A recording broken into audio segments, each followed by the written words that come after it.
বাংলাদেশের অন্তর্বর্তীকালীন সরকার ক্ষমতাচ্যুত প্রধানমন্ত্রী শেখ হাসিনা সহ ৯৭ জনের পাসপোর্ট বাতিল করেছে।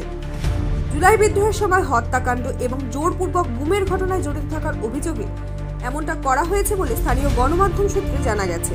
ঘোষণা আন্তর্জাতিক অপরাধ ট্রাইব্যুনাল দ্বারা জারি করা গ্রেপ্তারি পরোয়ানা অনুসরণ করে হাসিনা এবং অন্য ১১ জনের বিরুদ্ধে বলপূর্বক গুমের অভিযোগে। ট্রাইব্যুনাল তাদের গ্রেপ্তারের নির্দেশ দিয়েছে এবং ১২ ফেব্রুয়ারি তাদের আদালতে হাজির করার জন্য ধার্য করেছে। আইসিটির চেয়ারম্যান বিচারপতি মোহাম্মদ গোলাম মার্তুজা মজুমদার একটি ব্যাপক তদন্তের প্রয়োজনীয়তার উপর জোর দিয়েছেন। অভিযুক্তদের গ্রেপ্তার করে ট্রাইব্যুনালে হাজির করা নিশ্চিত করার জন্য পুলিশের মহাপরিদর্শককে দায়িত্ব দেওয়া হয়েছে। এটি হাসিনার বিরুদ্ধে জারি করা দ্বিতীয় গ্রেপ্তারি পরোয়ানা। তিনি আগস্টে অভূতপূর্ব সরকার বিরোধী বিক্ষোভের মধ্যে তার আওয়ামী লীগ নেতৃত্বাধীন সরকারের পতনের পর ভারতে পালিয়ে গিয়েছিলেন। জুলাই আগস্টের গণ অভ্যুত্থানের সময় মানবতা বিরোধী অপরাধ ও গণহত্যার অভিযোগ আইনি যাচাই বাছাইকে আরও জোরদার করে তুলেছে।